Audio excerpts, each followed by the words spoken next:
Rise and shine, it's a brand new day. Ken and Ken take the stage, ready to play. Weekdays at 10, the cars on the scene. Coffee in hand, they're living the dream. Question in the voice, got the whole town awake. Bringing fire to the mic, make no mistake. Shows in the corner, spitting out facts. Dropping truth bombs, ain't holding back. Ken and Ken in the morning, feel the heat.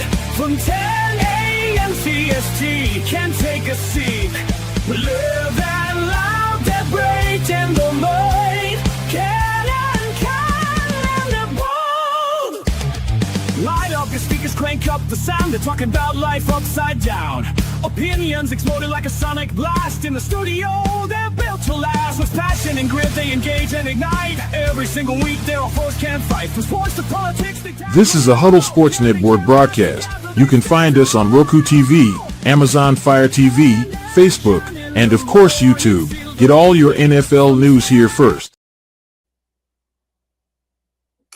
Good morning. Welcome to Ken and Ken, the morning with a side dish of Joe, or actually just drinking some Joe. Play on words there, Joe. Ew. I really hope you're not drinking some Joe. No one drinks that Joe. Hey, question for you, because I feel like ranting this morning because of some other stuff. But anywho, let's talk Buffalo Bills for a moment. So the Buffalo Bills. You couldn't start with a more perfect topic because I got a rant about it too. You go first, buddy. What the hell is up with leadership in Buffalo? So let me get this straight. You have McDermott, really good head coach, winning record, respected in the locker room. Players love him. They lose a playoff game that it wasn't the fault of coaching. I mean, literally the quarterback got up there and said, look it, man, in years past, I had to sit on the bench and watch my defense screw up my playoff win. This year, it was legit me. I'm the reason we lost the game because I played poorly. I made bad decisions. I didn't protect the ball. This was my fault. Bill's reaction. Fire the head coach. Take their GM, who has missed on 51 of 53 draft picks in his career, and promote him. What the hell, Buffalo? Hold on. It gets even better. Even better. The major talk right now that I'm hearing for their next head coach is either going to be Joe Brady or DeBall. Are you freaking kidding me? Are you trying to set your franchise back 5 to 10 years? Yes. Buffalo is definitely trying to set themselves back 5 to 10 years, maybe even a century. They're that fucking stupid. Mm-hmm. Bills Mafia, how the hell are you standing up for this shit? Oh, okay. Seriously, you want to talk about failing up? Bean has missed on 51 of 53 draft picks. He has failed to get a receiver for Josh Allen. He has failed to fix the defense. He has failed to go out and sign any players that could be possibly useful for this team. He lets talent leave the building consistently. The only thing he's done is retain Josh Allen because he knows if he doesn't, the mob would be outside his front door with pitchforks. And the best part is he can't even claim Josh Allen. Yeah, he might be the one. He might have been the one to pick him and all that great shit. But you know what? Josh Allen was a massive developmental prospect when he came in. He absolutely sucked his first couple of years until Allen the first 2 years. Until McDermott helped develop him. Now, granted, DeBall did have help in developing him too. But we saw what happens when he has full control of a franchise. Look what the hell he just did to the New York Giants. Hold on. I'm going to go ahead and push back on that a little bit because the Giants are actually, I think they're an ascending team. Like, I'm not going to say that that's all Daboll, right? But there's been more than enough criticism of Joe Sheen, the GM or whatever in New York. Somebody was making some good decisions over there. I'm not saying it was Daboll. I don't know. But Sheen.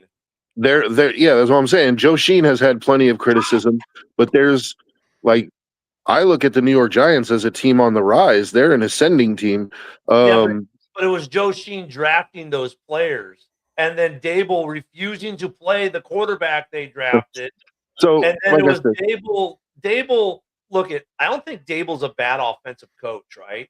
He just wasn't a good head coach in his first run, and that's fine. It happens to a lot of guys who are good OCs and DCs.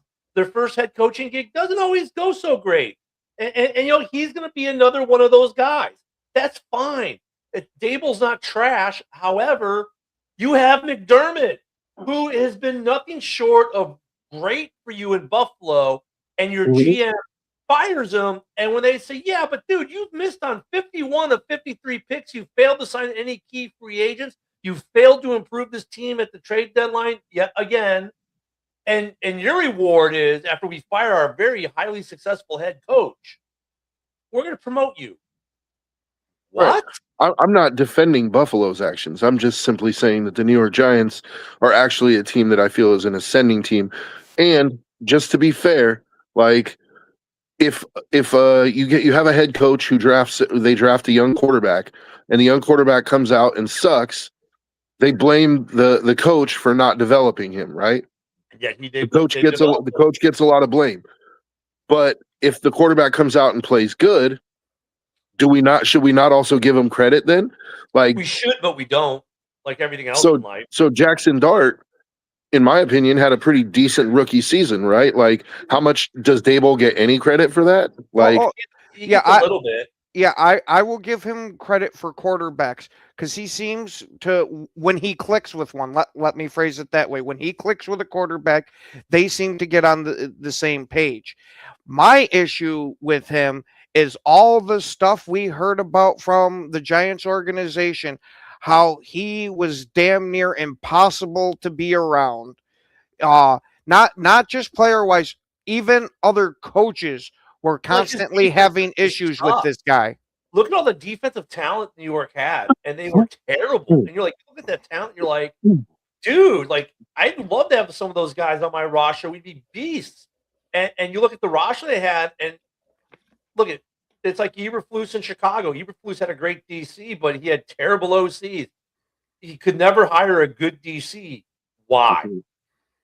Maybe because of what Ken said? I don't know, but it makes no sense though. This whole Buffalo thing with McDermott. I've been trying to wrap my head around it for a couple days now since it's happened, and I'm like, it still makes no sense.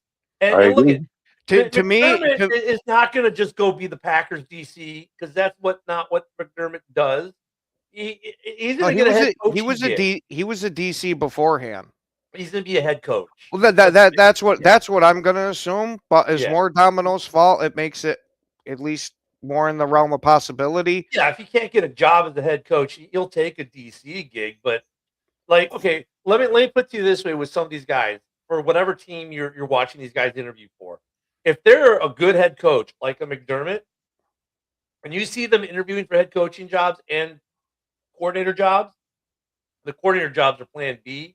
If none of the head coaching jobs work, and then they're going to be very selective even with that. Would Green Bay be a destination as a defensive coordinator? Well, yes and no. Yes, because they have a great freaking base to work with. They have a lot of talent you can possibly work with there. They've a pretty good defense under half, right? And if you run the same scheme, same base scheme, yeah, great place to go. But if you run the other side of that scheme, that's why I don't want to go there. Yeah, I don't even want to look at those coaches. Right. So he ran what? It was a 3-4-3, right? Yep. So what we run. If you're a 3-4 guy, you don't want that job because now you're changing the scheme, and that's I mean you could look at you're confident yourself. Oh, I could make it better with my 3-4 scheme. And he did the 4-3. No, it's a headache. You don't want it. I was gonna say if this was 4 or 5 years down the line, sure we could move to the 3-4. But we literally just 2 years ago switched from the 3-4 to the 4-3. I don't want to put the roster in turmoil again. Is McDermott a 4-3 or is he a 3-4? I'm not sure. He's a 4-3. He's a 4-3. So yeah, I mean that might be appealing if he can't get a head coaching gig. But I think he'd rather be the head coach in Arizona right now than the DC of any team, no matter how good they are. So McDermott, in fact, if I'm McDermott, I'm telling you where I think he ends up. Joe, welcome to your new head coach, Sean McDermott. And oh, by the way, he was probably going to bring a pretty good OC with him because he tends to have decent OCs for the most part. Even his OC last year, who wasn't great, was for what he had, did a pretty good job. I don't. I mean, I wouldn't. I don't know if I would be upset about it, but I don't think he has the inside track. I think from what the Raiders people inside the Raiders building are saying, the inside track is Clint Kubiak and Davis Webb. Like those two are That's the two people that what they I've been really hearing are. too. They Yeah, but really McDermott are like. is so new that give us some couple days for that news to start to filter, though, man. Because the stuff you're getting from the inside isn't like the flash of the bang on that's probably 24 to 48 hours for that stuff to make it the way to your subreddit. Unless the guys from the front office in the building are actually on the subreddit posting it live, which I highly doubt. You do have some leakers in those subreddits. Yeah, but I bet there's a pretty good delay there, from when the head chef actually, starts thinking it to when the staffers start hearing about it to when it gets on Reddit. You know what I mean? So the Devontae Adams trade from Green Bay was actually leaked on the Raiders subreddit because there was a guy who actually he knew like somebody that was close to Devontae and got the news and broke it like 3 days before the trade happened. But I didn't read that. But I didn't read that on the subreddit though. I actually read that Hondo Carpenter. He's the Sports Illustrated. He's the Sports Illustrated Raiders correspondent, and him and Vincent Bonsignor. They're both like the Raiders media guys. Like, well, they're not the Raiders media guys, but they're the media guys that cover the Raiders. They both seem to think that Davis Webb and Clint Kubiak are have the inside track as far as the Raiders job because they feel that the Raiders want a young offensive mind to pair with Mendoza. Yeah, I'm hearing a bunch about Davis Webb to the Raiders. That's the direction I hope we go too. I'm not discounting it, but I'm saying from the GM to ownership discussion between the two of them to filtering down might take a little bit, right? Because we don't know. That's also the trade thing is a completely different scenario, right? We're talking about McDermott was just fired. If the GM and the president of football operations and the owner, the three of them are talking, oh, wait a minute, this may change things. It may take a minute for that kind of discussion to filter down through the staff. Just trust me, being in the head shed myself militarily, what we talk about in the head shed doesn't necessarily filter down even to our primary staff sometimes for a day or two, or they don't even catch wind of it for a day or two. Depends on I'm not saying I'm just saying you give it a day or two and watch. We'll probably start hearing some McDermott to the Raiders talk. We'll surface. There'll be some rumor posted somewhere about it that someone heard something because dude, if you're the Raiders, of course you should talk about it. You should be like, he's a good head coach. They'd be stupid not to, and he's a good defensive coach, which they might actually be looking for a little bit because if he gets a good offensive coordinator to go like a Kingsbury or someone like that, it's like, oh, that might be a good scenario for the Raiders, right? But nonetheless, Buffalo, what the hell are you thinking, man? And what makes the whole situation worse, like, okay, I could get it to say, well, look, you failed to get to the Super Bowl in these X amount of years. Every year it's a different sob story, whatever, Mahomes, or whatever. Okay, fine. But then to promote your GM who's failed you miserably and promote him to president of football operations, thinking, well, maybe he'll do a better job there because he sucked as a GM. It makes, I tried to make sense of it and go okay, why would they do that? Okay, well, maybe he's got a good business mind. He just doesn't have a good talent mind. Maybe the guy understands the football, how to run an organization, structurally, right? Okay, here, dealing with contractors. Maybe he had a big piece in getting the new Highmark built. And he was really good with that, and that's why they did. Kevin Warren for the Bears, he does nothing with the player personnel side of the house. He leaves that to Ryan Poles. He handles more of the business stuff. Yeah, Ryan Poles does actually answer to him, and he does give a little bit of input. But he'll say, look, my forte is more of dealing with the state, dealing with the government, dealing with the things that need to happen to get the stadium done, to get contractors for food services, the parking lots, for the tailgating, blah, blah, blah, all this other stuff. I leave the player personnel piece to my subordinate whose job it is. Okay, Could that be the situation with Bean? Like he's really good with the numbers and all this other crap, and he just sucks at the personnel piece and getting personnel. Like that's the only way I could like try to justify it. And I was reaching to justify this promotion, but the guy failed. How often in life do you fail at your job so miserably and get promoted? Well, I guess in the NFL, if your name is Bean and you're a shitty GM. It's the Homer Simpson effect of failing upwards.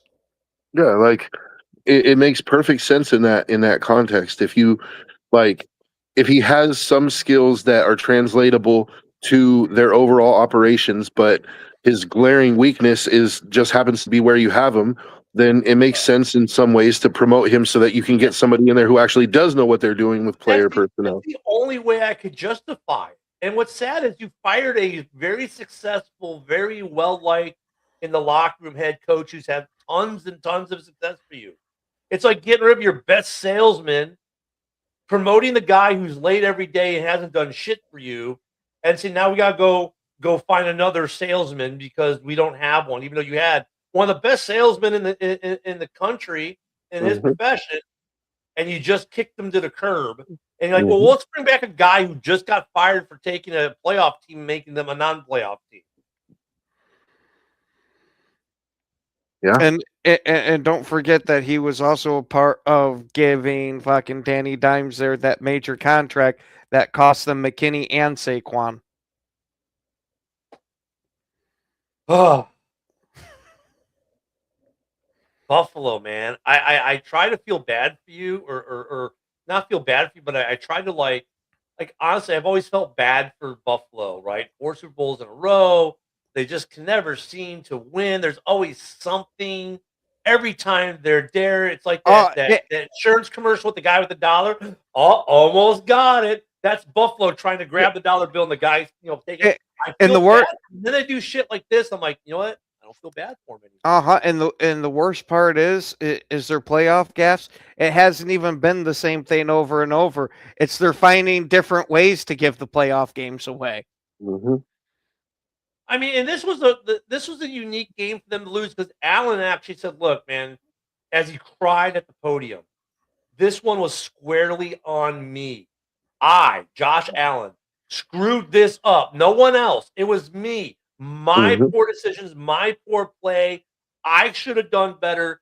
Everyone else did everything they were supposed to do. I fucked it up." And the reaction by ownership in Buffalo is fire the head coach. Mm-hmm.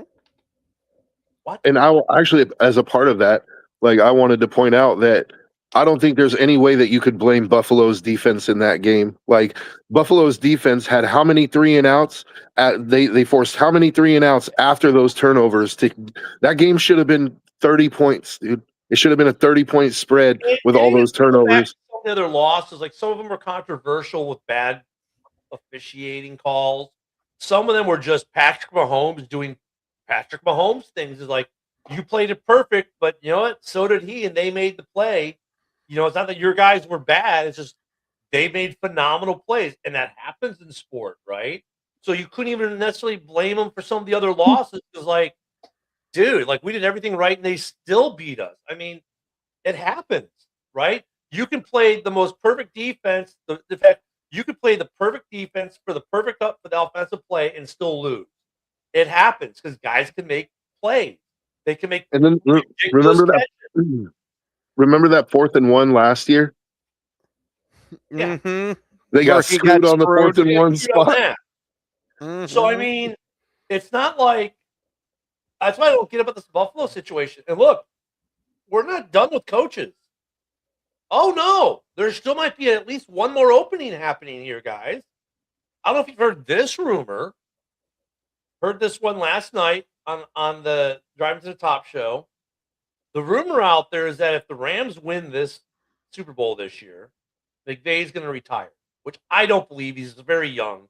But there's a rumor circulating now that if McVay wins the Super Bowl with the Rams, he's just going to straight up retire, which I don't get, but that's the rumor. I haven't heard that at all. Now I've heard Stafford might retire, Right. but nothing about McVay whatsoever. I know that doesn't make as much sense to me, but It's unreal. I'm sorry. This year's coaching carousel. You know, it's funny, guys. We were saying a couple weeks ago. This year's coaching carousel, like we didn't see it as being that.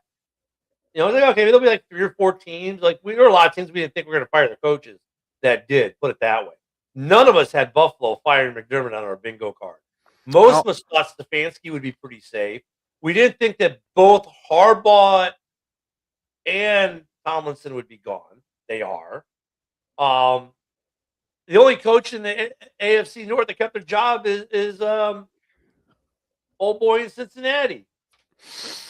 And that's the one that I figured would be on the hot seat the most. And let me get to this because Bill, I love you, man. So look at the Chargers got a new offensive coordinator yesterday. McDaniels is now the offensive coordinator with Harbaugh there. What a coaching combination that's gonna be. But for offensive coordinator, we still have Stanovich on the books as our offensive coordinator. But for defensive coordinator, I'm hearing Raheem Morris brought up a lot. The old Cardinals head coach there, Gruden. No, not Gruden. Believe me, I wish we could get Gruden. Who, Gannon? Gannon, that's what it is. Gannon. Yeah. And then the Vikings defensive backs coach. Yeah, you know what though? Like I'm sorry, but like going to Bill's thing, why would the Packers hire an offensive coordinator like Mike Kafka when you've got?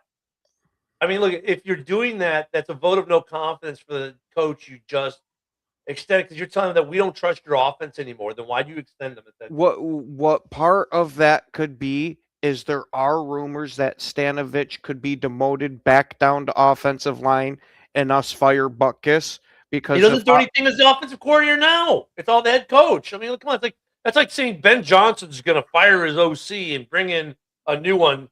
Dude, he's not the OC. He's an OC in name only. The head coach is doing it. Yes, but they still do a shit ton of the practice in that. Yeah, they do exactly what the head coach tells them. Here's what you're going to do at practice today with these guys. Okay. I mean, you're not going to go out and get a guy like Kafka to just be your minion.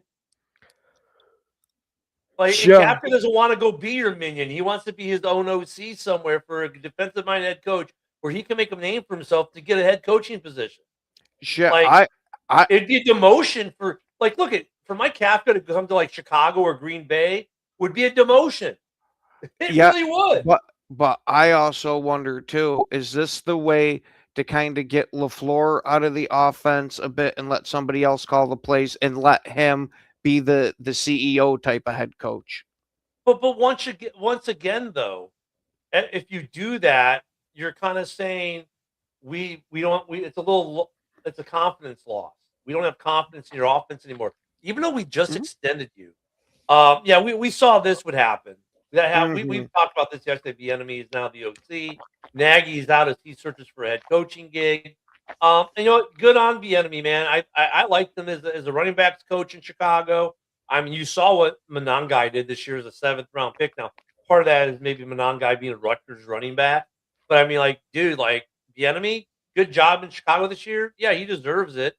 But I don't see the Packers getting a new OC right now. They're too busy looking for what they really need, and that's a DC. Now, look, if you hire your DC and have some time on the clock and think you can do something better at OC where you don't make LaFleur look like a lame duck head coach that you just extended, yeah, maybe you hire a guy for administratively purposed reasons, but you're not hiring a guy who wants to design his own offense when you've got your offensive guru there. I mean, that's like bringing Kafka into Chicago to be your, Ben Johnson's OC. Like, why? Because you're not an OC. You're a glorified you're a glorified paperweight, really. Yeah, to walk the fucking dog here.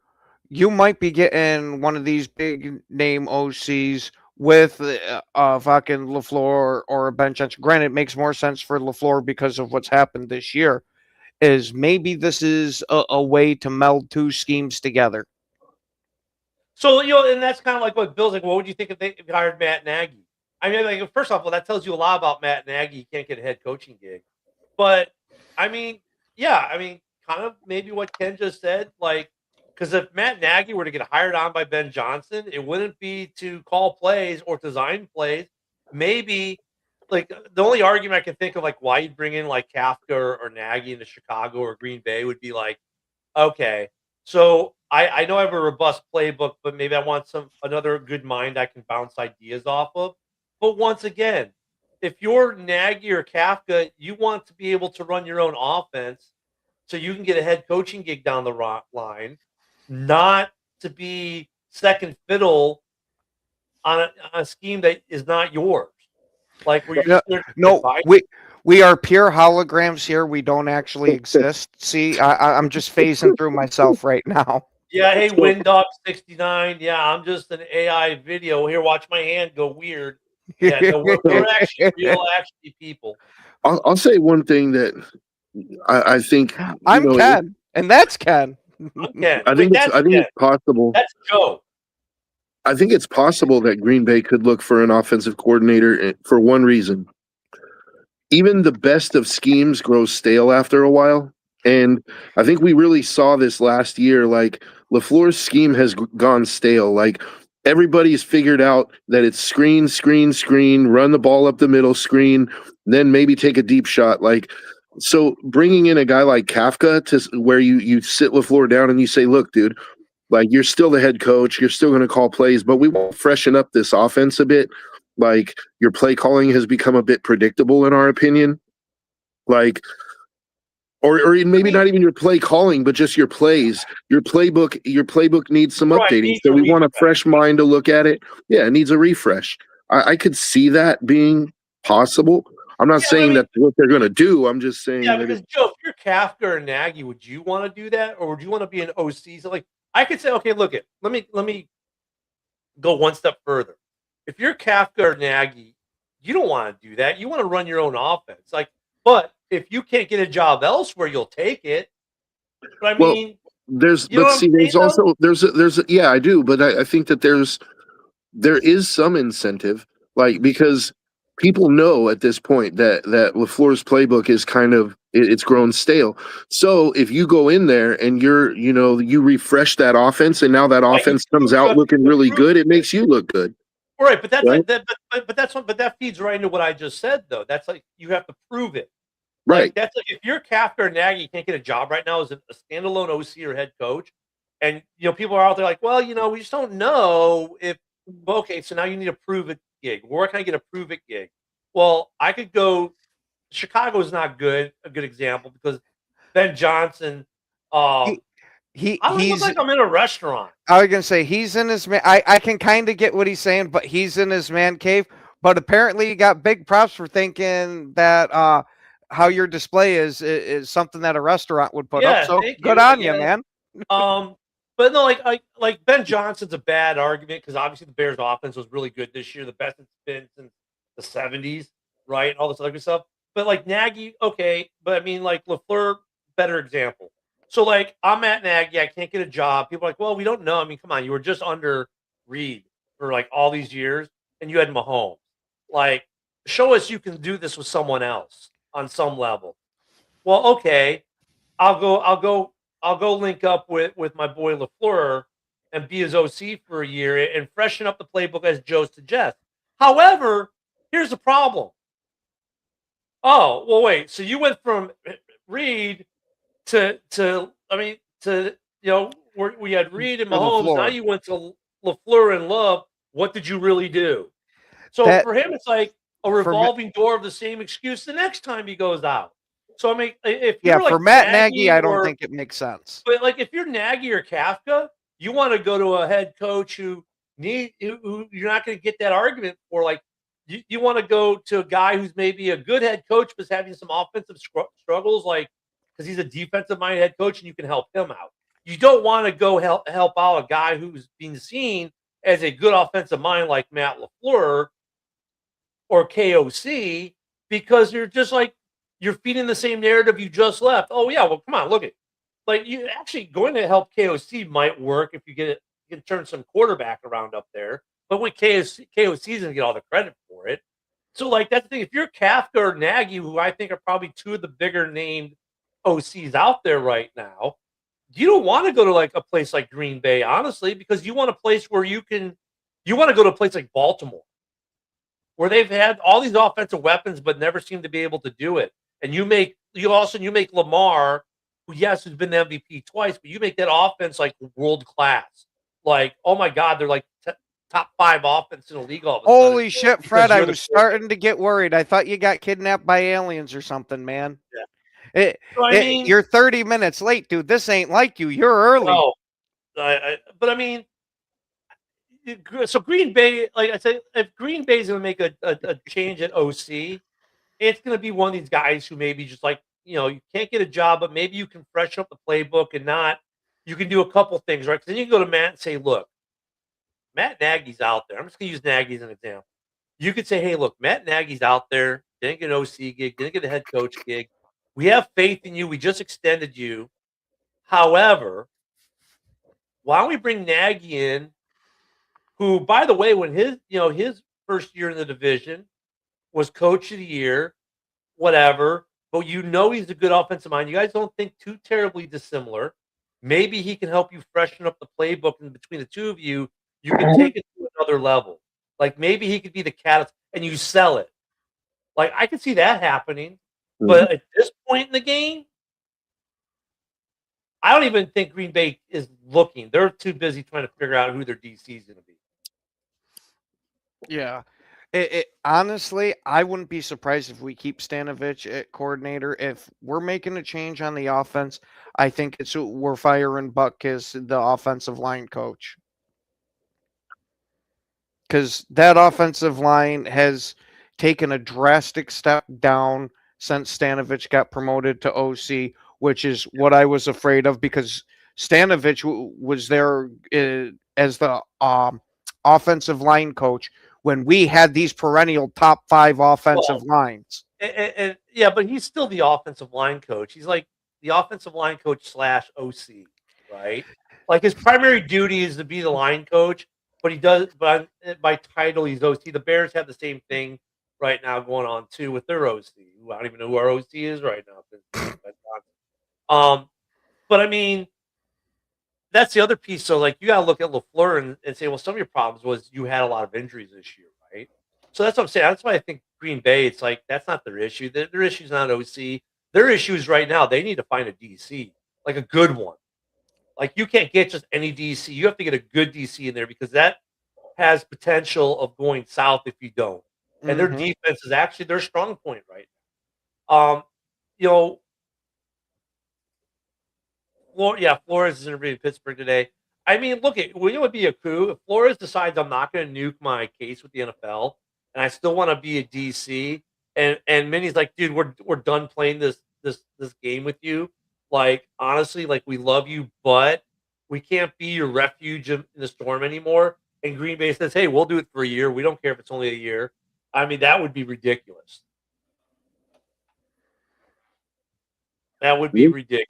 This guy neither. We're talking about real football.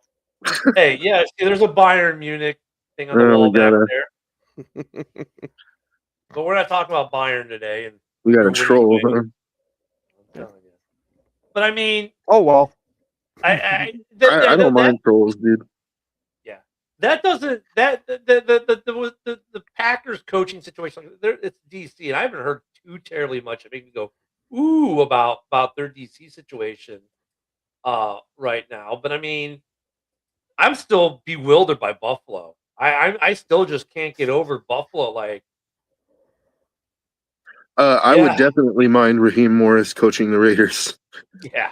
I wouldn't mind Raheem Morris as a defensive coordinator because I think that's what he does. That's what I think. I think this guy is a defensive coordinator because he has run defenses so good. He's got himself 2 different head coaching jobs now, with both of them being terrible. This man can build a defense. And going back to Fred's comment about McCarthy, like, dude, last night Adam about lost his shit when someone said that. He's a big Steelers fan. And look, the only thing about McCarthy going to First off, I don't know if McCarthy's young enough to survive the tenure in the Steelers because Pittsburgh tends to keep How their about coaches them for about a Raiders, Dorn? decade or so. But McCarthy, like if he goes to the Pittsburgh, that's about the only way I think Aaron Rodgers stays in Pittsburgh this year. Doesn't retire. No, I think that's the guaranteed way to make Aaron Rodgers retire is to have Maybe. McCarthy go there. Him and McCarthy absolutely fucking hate each other. Yeah, but I mean, at this point in his career, he knows McCarthy. He had success with McCarthy. I think he would rather do that than have some guy off the street, whoever they hire. I don't know. I highly doubt. Well, maybe this is the way that Aaron Rodgers can transfer from Yeah. being a player into an offensive coordinator. Because as soon as Mike McCarthy runs in the building, Aaron Rodgers goes, "Well, I know this stunt from your last 5 to 6 years in Green Bay. Looks like I'm going to be offensive coordinator, boys." Raheem Morris, though, I could see him as a coordinator with the Raiders. I think that would be. Let him come to Green Bay. I think like Green Bay is that's a good. You got a Micah Parsons and a McKinney. Yeah, if you run a 4-3, if you're not a 4-3 and you're a 3-4 guy, stay away. Yep, I don't even want to talk to you at that point. What is Raheem Morris? Is he a 3-4 or a 4-3 guy? I think he's a 4-3. Yeah, I'm pretty positive with Fernando Mendoza, but I want to pair him with an offensive-minded coach who can develop him, and then go out and find a DC who knows what he's doing. Like I wouldn't be against keeping Patrick Graham. I think he's done a serviceable job considering what he's had to work with as a defensive roster for the last 3 or 4 years. But it seems like they're going to go in a different direction, so I'm fine with that. But back on that, Joe, I don't think because in my mind, I don't care if they get a defensive-minded head coach. Even if you're drafting Mendoza, I don't care. Like, if you get a good defensive-minded head coach, I'm fine with that as long as you get a good OC. Right? I mean, honestly, I would say you get a good defensive-minded head coach, a really good defensive-minded head coach, and you bring in a good OC. So, like you do McDermott and Dable. I think that's good for the Raiders because you get a good. Your defense needs help too. Let's not forget about that. But if you bring in, you just need a good head coach. I don't think it matters offensive or defensive minded. What matters is if you like with Ben Johnson last year with the Bears. I was like, look, if we want to get the bell of the ball, because I wasn't completely sold on at the time last year. I was thinking I would, maybe want a more established coach. But I'm like, if you bring in Ben Johnson, remember my quantifier last year was this. Bring in a good defensive coordinator. And the Bears did that. Right? I think if you're the Raiders, you're like, look, I maybe I might prefer an offensive-minded head coach knowing I'm going to draft a quarterback number 1. However, I'm not against a good defensive-minded head coach as long as he brings a really good OC with him. I think that can work for the Raiders too. So you could bring in McDermott, Dable as a team, head coach, OC. It's proven track record. Look at Buffalo. I think you'd be good with that. Or what about, I would even go so far as to say like McDermott, Nagy, that works too. McDermott, Kafka, that works too. I think there's pathways for a guy like McDermott, a defensive-minded head coach, to be in the Raiders, especially with a couple of these OCs that are still out there right now. Because like Kafka might not get a head coaching job, but it's a good way for him to get a head coaching job. Go to Vegas, be an OC with Mendoza, have Mendoza do really good while you're the OC. And then 2 years from now, you're going to be the belle of the ball. yeah, I'm not saying it's impossible, but I think the large majority of Raider fans want an offensive-minded coach to pair with Mendoza. They look at our team and they see like we have more star players on offense than we do on defense. So you gotta start somewhere. Like you gotta start on one side of the ball and secure that first, right? And last year our offense was absolutely atrocious, whereas our defense was bad, but it wasn't like historically bad, right? They were on the field a lot. So I kind of feel like, and a lot of Raider fans feel like, let's fix the offense and like let's get somebody in there to develop Mendoza And, the defense can be worked on, but the defense isn't what's losing you games right now. It's Geno Smith and our offensive line is losing us games. So, let's get that fixed. I feel like a lot of people feel that way. Real quick to Win Dog. I don't know what team I support. Or kid, or the other kid. You got the big old Packers thing right behind him. But if you're wondering about me, I'm a Raiders fan. But yeah, I mean, it's gonna be interesting. I mean, McDermott though is the coach though. That if you're the Raiders, though, you're going, ooh, wait a minute. Yeah, I mean he's an established head coach. I certainly, but I'm just telling you, I'm just telling you what Raider fans are feeling. Oh yeah. Raider fans are feeling they're tired of retread coaches. They're tired of even successful ones. Like Pete Carroll was not a failure. He was a failure in Vegas, but he wasn't a failure as a coach, right? He was also a failure in New England. The only place he had success was Seattle. Yeah, but my point is he had a proven track record. Joe Brady, Brian Daboll, Anthony Lynn, Grant Udinsky among Bills head coach interview requests. Clint Kubiak also on the radar for Buffalo. Oh God, Fred. Hey. You don't have to worry about having to support soccer or anything like that. There's UFC fights Saturday. There's where your support should go. Yeah. Speaking of which, are we doing the okay? But so for the Raiders, and for Raider Cardinals fans, arranged an in-person meeting with Anthony Campanile, however you say his name, from the Jags. They're one of their coordinators. That's another one that just broke. And wow, the Ravens. Good. I love this is the NFL, man. Here's the headline from about 20 minutes ago. Ravens blocking several Giants interview requests. I don't think we need to read the rest of that. This broke also as we went live. Giants contacted Mike Tomlin during the head coach search. He told him, "Nah, I'm good. My couch feels real comfy right now." And Sean McDermott to Baltimore. Makes sense.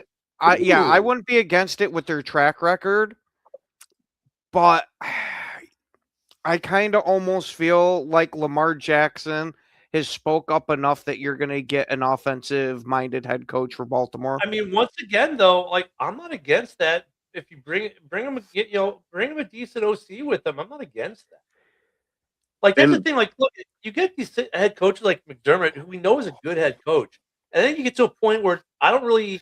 The fact that they were a defensive coach or an offensive coach kind of gets lost in that a little bit, right? They're just a good head coach.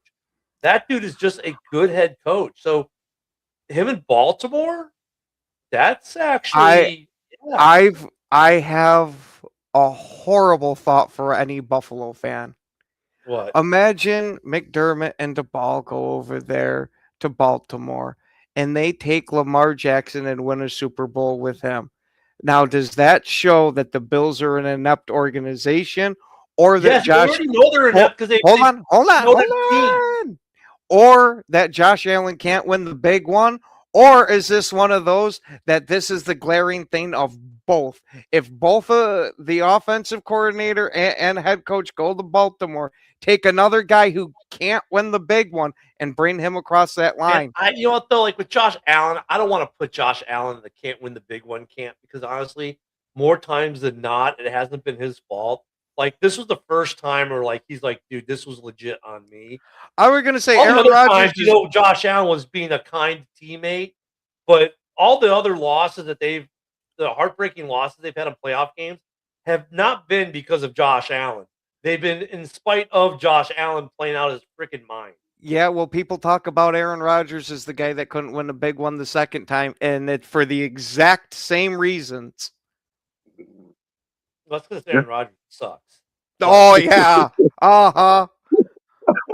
But I mean, yeah, dude, yeah. I mean, that would be if you kind of if Daboll doesn't get a head coaching gig, which I don't think he should.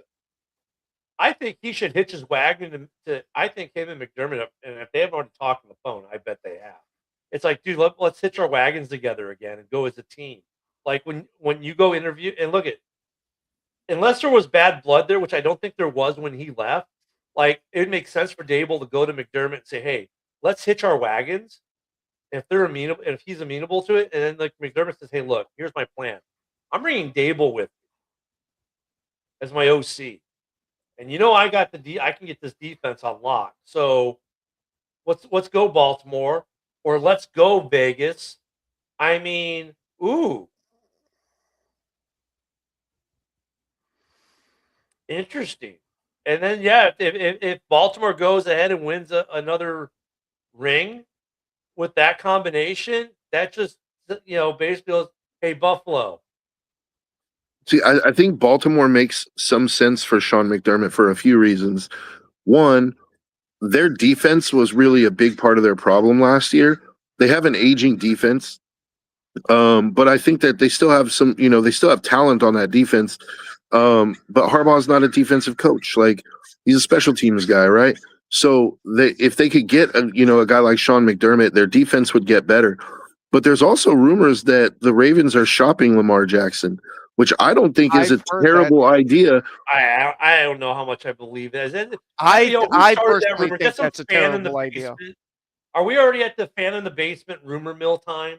No, actually, I've seen this on more than one thing. He's actually been mocked to the Raiders for the #1 overall pick, which I'm not a fan of. But I mean, there seems to be some legitimate smoke to the rumor. But is this one of those deals, though, Joe, where some guy in the basement came up with a couple guys? Ooh, let's run with that. I'll get some clicks.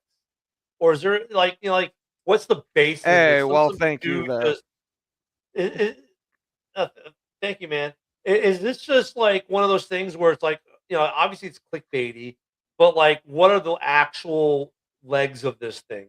Was it some guy in the basement came up with it? A bunch of podcasters and beat writers said, "Ooh, this is going to give me some clicks right now for an article." They traded the #1 pick to get Lamar. Let's roll with that. That's gonna give me some clicks. Or is there actual real legs under it? It's not just that, but we have been hearing for even the last couple of weeks of the season that there was disconnect between Lamar Jackson and Harbaugh.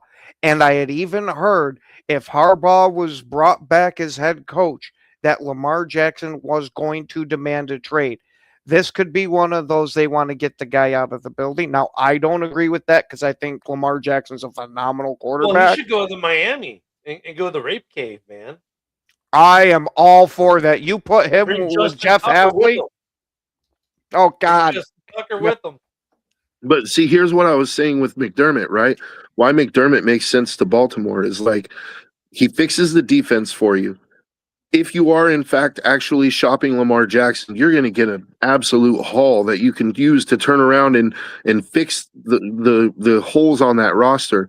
And then you could go out and you could get a guy like Malik Willis who could come in and run that offense. And is it going to be Lamar Jackson? No, but it doesn't have to be Lamar Jackson if you fix some of the other issues on that roster. Or Huntley. Huntley could run it. But well, Huntley, I think you keep as your serviceable backup, as more than a serviceable backup. But I think there's nothing wrong with giving a guy like Malik Willis a chance, because at the very least you still have Huntley in reserve. Like if Willis doesn't work out, you throw Huntley in there and you're going to do almost as good as you do with Jackson anyway.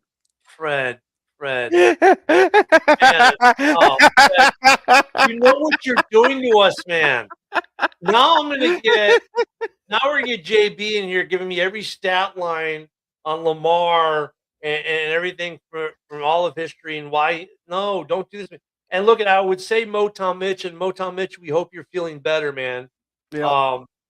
But shout out Motown. Jeez, I mean, Lamar. First off, I guess that you'd be doing Lamar for Goff with draft picks. Yeah, a lot of draft picks. Oh no! Because I'm going to be Motown. No, because Goff is a top 3 quarterback. He would be the other way around. You'd have to give us draft picks. Yeah. I mean, I don't know how that trade makes.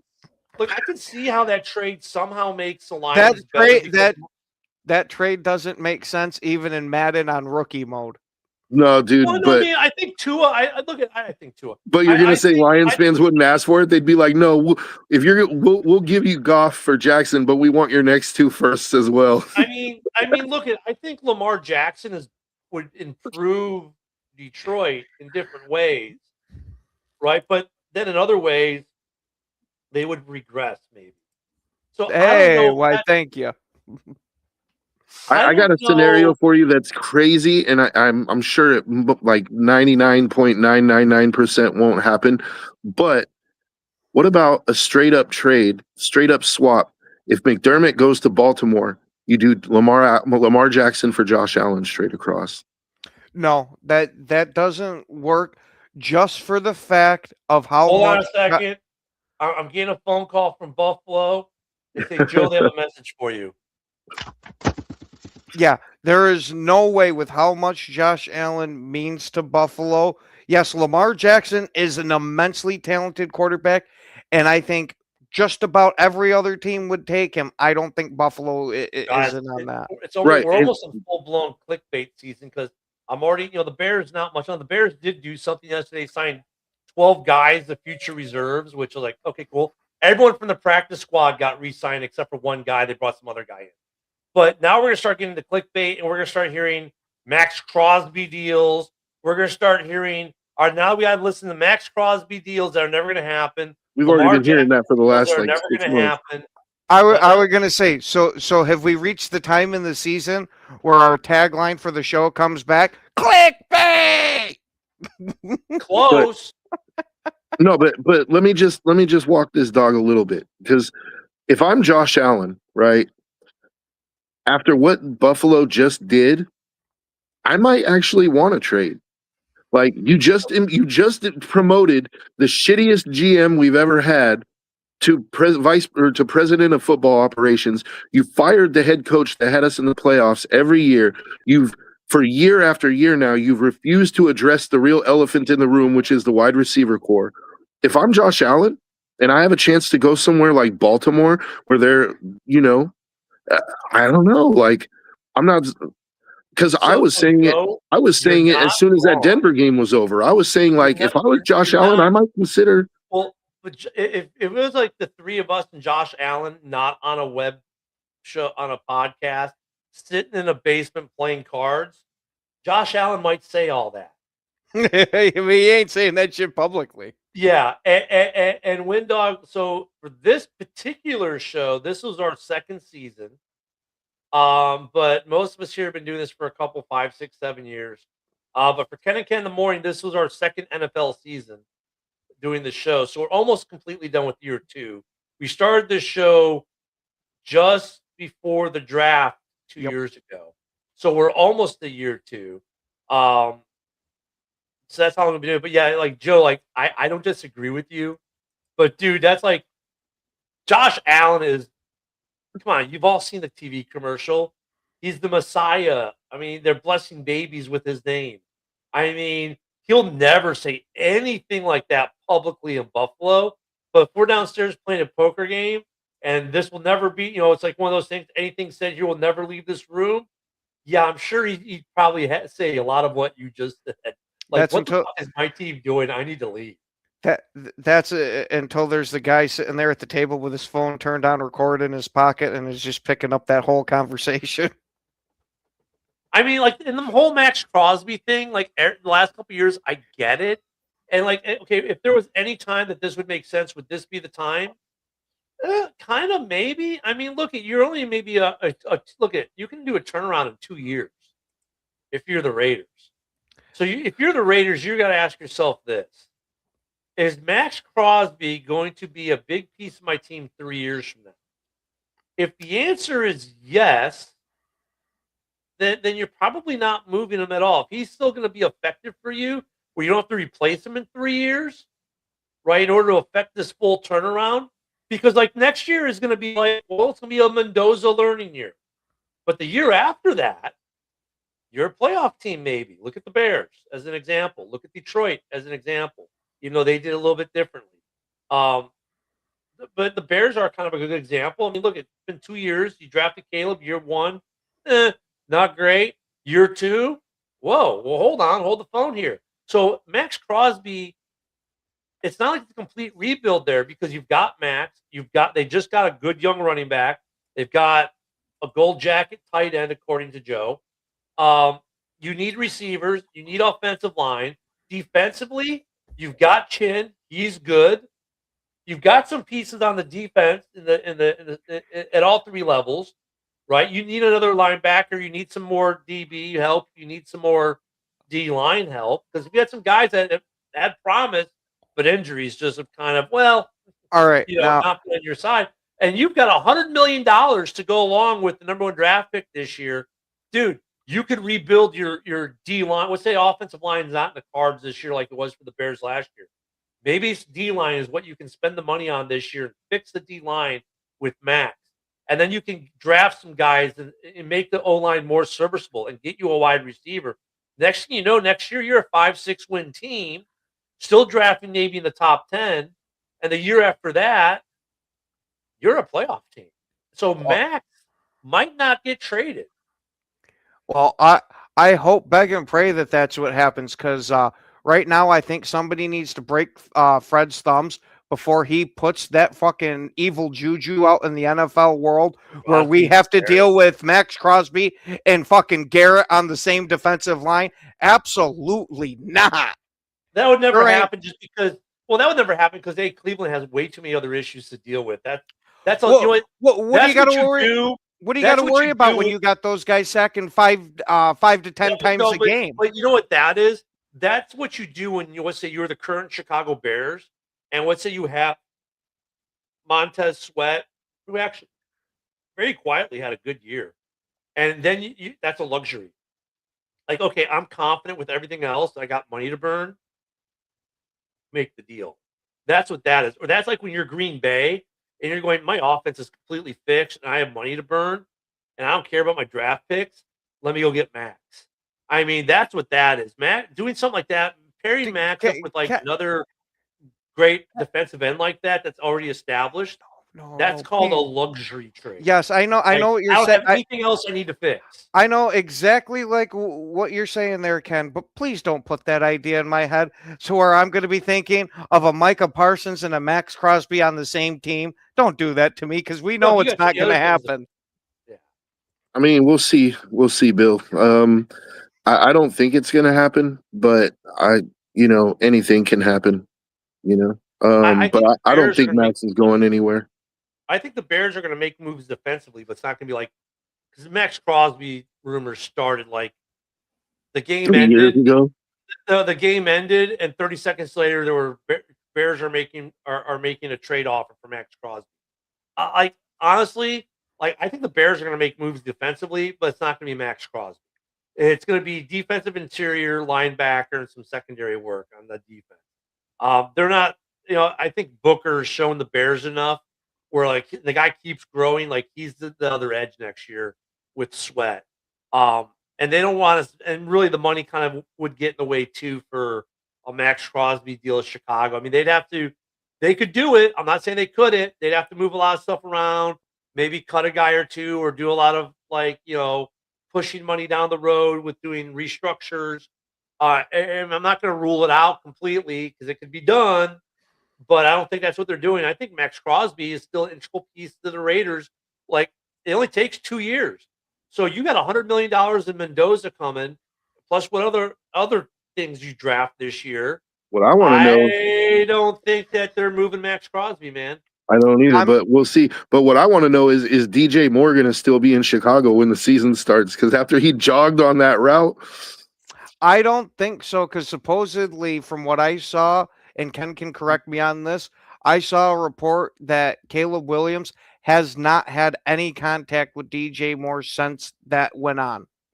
I haven't really pretty heard much that. But then again, Caleb has been going to Blackhawks games and he's going to some other event. He was at some other game last night. Look at DJ Moore does a lot for the Bears. He was the death knell for the Packers in both those wins. I mean, when Caleb comes out the press conference and says, look, it was a miscommunication. I wanted him to go flat. He went up top like the route was originally designed to run. I don't know. That's a topic we can run for the next day because Ken's right. We're out of time. Guys, Mhm. JB is next. Don't forget we got the Ken and Joey back here in a couple hours with the UFC show. I'll be back tonight for Hallis Hall, and then we got the round table. We're out of time. We'll see you tomorrow, guys. Thanks a lot. Bye.